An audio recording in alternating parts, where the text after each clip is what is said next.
They wore the cross. They fought for Christ. But behind the red and white banner, something else waited. Not a devil. Not quite a god. A name erased. A force older than the church that blessed their swords. Whispers from tortured lips said they bowed to Baphomet, that they kissed idols, that in darkness they prayed to a mystery not found in the Gospels. Could it be true? Did the Knights Templar, those sacred warriors of the Holy Land, carry a secret theology so dangerous it brought their order to fire and ruin? Let's slow the tempo now. Breathe deeper. The shouting fades. The torches are gone. What we seek lies beneath the surface, beneath the stone, the myth, the execution pyres. A current that never stopped flowing. It's time to follow it.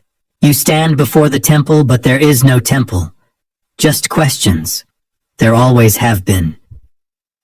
The Knights Templar were born into the blood and dust of the Crusades, a militant brotherhood sworn to protect pilgrims and sacred places. To many they were monks with swords. To others a medieval corporation with land, wealth, and fleets. But some saw something far more dangerous. A hidden priesthood. A church behind the church.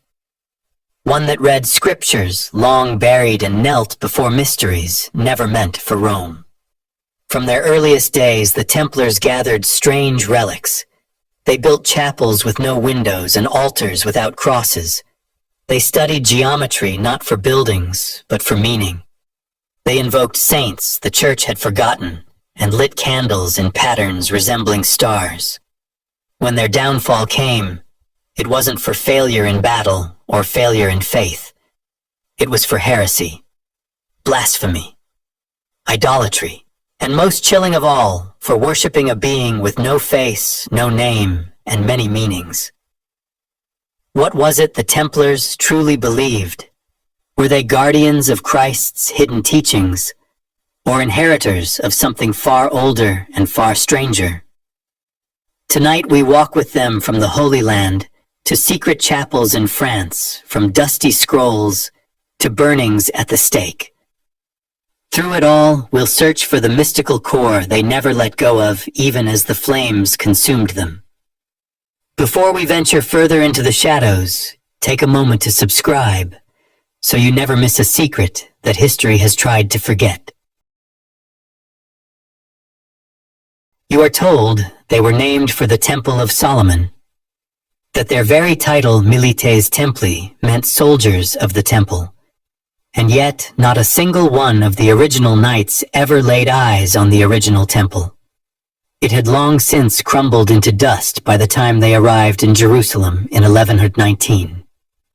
What they found instead was a mosque, the Al-Aqsa Mosque, which stood atop the ruins of that ancient site.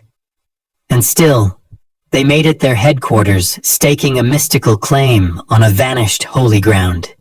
You might think it was simply convenient, strategic, symbolic. But what if it was more than that? The Temple of Solomon wasn't just a ruin to them. It was an idea, or perhaps a code. A spiritual compass said to be aligned with the architecture of the heavens. Its original design, at least in myth, was dictated by God himself. Perfect proportions. Sacred geometry. Pillars named Boaz and Jachin. An inner sanctum where only the high priest could enter once a year to speak to the divine. For the Templars claiming that space wasn't about walls and foundations. It was about claiming that access, that divine blueprint. They weren't there to restore stone. They were there to recover power. And something strange happened once they settled in. They began to dig. There are records vague, often dismissed, of tunneling beneath the mosque. Secret excavations by the first Templars. What were they searching for? Treasure relics, a piece of the Ark maybe, but others have whispered for centuries that what they sought wasn't physical. It was knowledge. Sacred knowledge buried with the ruins. Traces of rituals, priesthoods, and texts long suppressed. Later, as their order expanded, they filled Europe with chapels and preceptories. But curiously, many of their buildings ignored the standard cross-shaped church layout. Instead, they mimicked the shape of the Dome of the Rock. Circular sanctuaries, eight-sided symmetry. An echo of Jerusalem, yes, but also a deviation, a subtle architectural rebellion. A reminder, perhaps, that the center of their faith was not in Rome, but in a space beneath stone, beneath history, beneath the church itself. Modern historians argue over the meaning of this.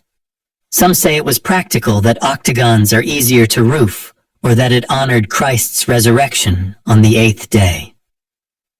Others see something deeper, a nod to older temples from before the Bible, Mesopotamian ziggurats, Mithraic caves, Druidic rings, sacred geometry not for worshiping Christ, but for activating spiritual forces. And then there's the issue of what the church knew. Bernard of Clairvaux, one of the most powerful Cistercian abbots, and the man who helped draft the Templar rule, never mentioned Solomon's temple in any mystical sense. Yet he cloaked the order in spiritual armor and framed them as warrior monks of divine purpose. Did Bernard see their symbolism as allegory, or was he shielding something? Centuries later, Masonic traditions would claim descent from the builders of the temple, tracing their lineage not to stonemasons, but to mystics who guarded celestial secrets encoded in architecture. That idea that temples were not places for God, but diagrams of God, may have begun here with the Templars' quiet fixation on a vanished sanctuary. Of course, skeptics will say this is all romantic fantasy, that the Templars chose the mosque for its strategic location and symbolic power, nothing more. And yet symbols have power, and the Templars were not careless with them. Their very name was a constant invocation, a memory of a sacred space lost in time, one they never rebuilt, only studied, and perhaps emulated. Back then, the line between faith and architecture was blurred. Stones weren't just materials, they were messages. And beneath those stones, the silence was never quite empty. You might remember the claim whispered at their trial that the Templars held secret masses underground. Some claimed they desecrated the cross. But what if instead they believed something older waited beneath it, not blasphemy, but continuity? Not denial of Christ, but discovery of what came before. Now